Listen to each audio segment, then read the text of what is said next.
Il y avait un abîme entre lui et le péché. Il est dit de lui qu'il n'a pas connu le péché. 2 Corinthiens 5, 21. Il était séparé intérieurement d'avec le péché. Il était séparé des pécheurs. Hébreux 7, 26. Cela signifie que dans sa nature, il était séparé du reste des autres hommes. Il y avait une séparation intérieure. Maintenant, nous ne sommes pas constitués comme il était, comme étant sans péché. Mais il nous est dit et fait comprendre dans le Nouveau Testament que cette séparation intérieure, qui était si vraie de lui, qui était si réelle dans son cas, peut être aussi vraie en nous. Paul a une façon de le dire. Il l'appelle la circoncision de Christ, Colossiens 2, 11. Et il dit que c'est une chose qui est dans le cœur, une séparation intérieure entre ce que nous sommes en nous-mêmes et ce que nous sommes en Christ, ce qui produit une séparation entre les deux. C'est alors que le Nouveau Testament dit que par la capacité du Saint-Esprit, par le pouvoir du Saint-Esprit, vous n'avez plus besoin de vivre sur le terrain de ce que vous êtes en vous-même. Vous pouvez vivre sur le terrain de Christ, et vivant sur le terrain de Christ, vous ne devez pas être esclave de vous-même et de votre nature pécheresse. Vous êtes délivré. Il y a quelque chose qui a produit une séparation intérieure. Et si vous vivez sur le terrain de ce que Christ est et non pas sur le terrain de ce que vous êtes en vous-même, vous êtes sur le terrain de l'incorruptible et vous êtes sur le terrain de la gloire. Cela paraît très technique, je sais, doctrinal ou théologique, de quelque nom qu'on veuille l'appeler. Mais c'est très pratique.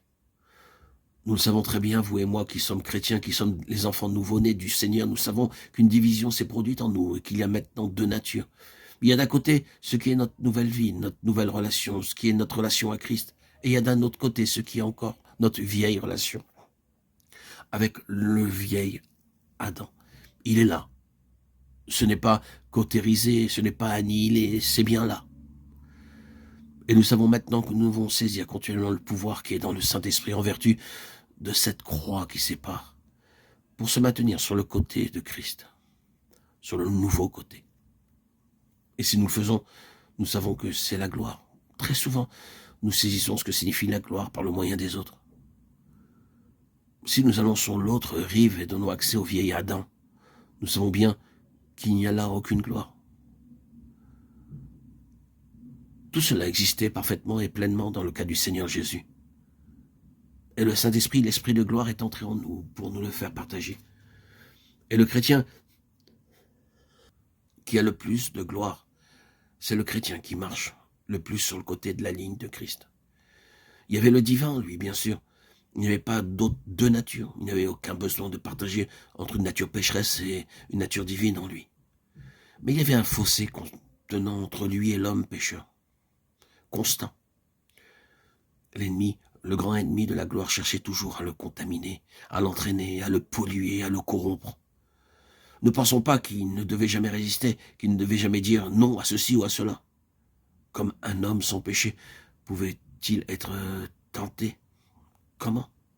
Cette question, bien sûr, un vieux problème théologique. Mais il n'y a aucun doute à ce sujet, il combattait notre combat dans toute sa réalité. Ainsi donc, la première chose, c'est une séparation intérieure, une division, le côté d'une nouvelle vie, le terrain de l'incorruptible, qui est le terrain de la gloire. Ce mystère, dit Paul, qui est Christ en vous, l'espérance de la gloire. Colossiens 1, 27.